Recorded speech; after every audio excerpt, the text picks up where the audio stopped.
മറ്റ് പ്രളയം പോലെയൊക്കെയുള്ള വിഷയങ്ങളാണെങ്കിൽ നമുക്ക് റീഹാബിലിറ്റേഷൻ കേന്ദ്രങ്ങളിലേക്കൊക്കെ കൊണ്ടുപോകാം. പക്ഷേ ഈ ഉഷ്ണതരംഗവും വേനലുമാകുമ്പോൾ വീടിനുള്ളിൽ അടച്ചിരിക്കാനേ സാധിക്കും. പക്ഷേ അപ്പോഴും ഈ സ്വന്തമായിട്ട് വീടില്ലാത്ത ആളുകളുണ്ട്, നിർമ്മാണ തൊഴിലാളികൾ പോലെയുള്ള ഒരുപക്ഷെ വേണ്ടത്ര പരിഗണന ലഭിക്കാത്ത വിഭാഗങ്ങളുണ്ട്. അവർക്ക് തണലിലൊന്നും നിന്ന് ജോലിയെടുക്കാൻ പറ്റുന്നൊരു പ്രിവിലേജ് ഇല്ല പലപ്പോഴും. അപ്പം ഇവരുടെ കാര്യത്തിലേക്ക് ഒരു പ്രത്യേക കരുതൽ വേണ്ടി വരില്ലേ ശേഖർ?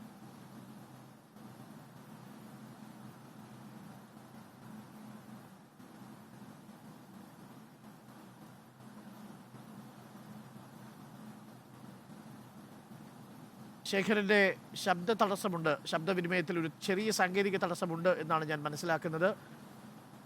ശബ്ദം പ്രശ്നമുണ്ട്. ശേഖർ ഇപ്പോൾ കേൾക്കാം, പറഞ്ഞോളൂ.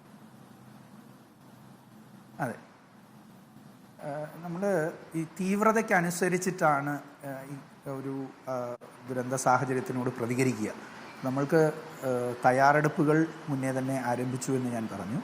നമ്മൾക്ക് യെല്ലോ അലേർട്ട് ഉണ്ടായിരുന്ന സാഹചര്യത്തിൽ ചില പ്രത്യേകതരം നിർദ്ദേശങ്ങളാണ് ഞങ്ങൾ നൽകുന്നത്. പക്ഷേ നിങ്ങളെല്ലാവരും ശ്രദ്ധിച്ചു കാണും, പാലക്കാട് ഓറഞ്ച് അലേർട്ട് വന്നപ്പോൾ കുറച്ചുകൂടി കഠിനമായ തീരുമാനങ്ങളിലേക്ക് പോകേണ്ടി വന്നു. ഇതിന് അപ്പുറത്തേക്ക് ഒരു റെഡ് അലേർട്ട് സാഹചര്യം ഉണ്ടെങ്കിൽ ഇതിലും തീവ്രവും കഠിനവുമായ ചില നിലപാടുകൾ നമ്മൾക്ക് സ്വീകരിക്കേണ്ടി വരും. നമ്മൾ ഓർക്കേണ്ടത്, താങ്കൾ സൂചിപ്പിച്ച പുറംപണി ചെയ്യുന്ന തൊഴിലാളികൾ ഒക്കെ തന്നെ അവരുടെ ലൈവ്ലിഹുഡ്, അവരുടെ ജീവിതം ആ പുറംപണിയുമായി ബന്ധപ്പെട്ടിട്ടാണ്.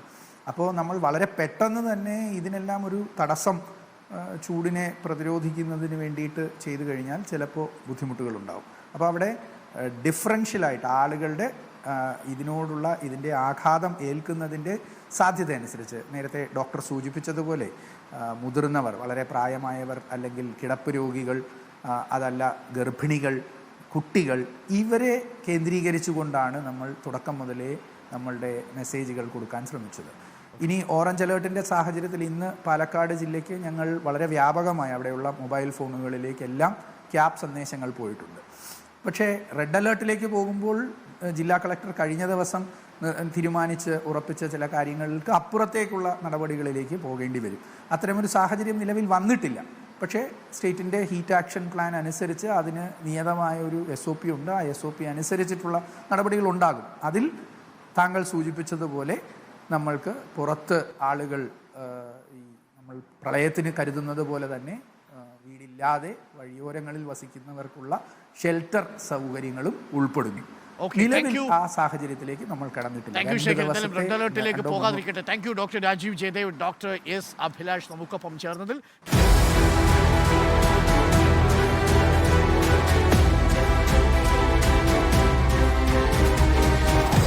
Debate with Arun Kumar.